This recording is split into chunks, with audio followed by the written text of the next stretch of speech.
Alright guys, we're going to do a cold start on my Troy-Bilt snowblower. You can see it's about 33 degrees or so. So it's nice and cold. So first we're going to prime it.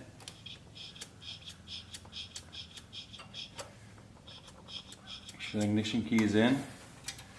Put it to run. Choke it.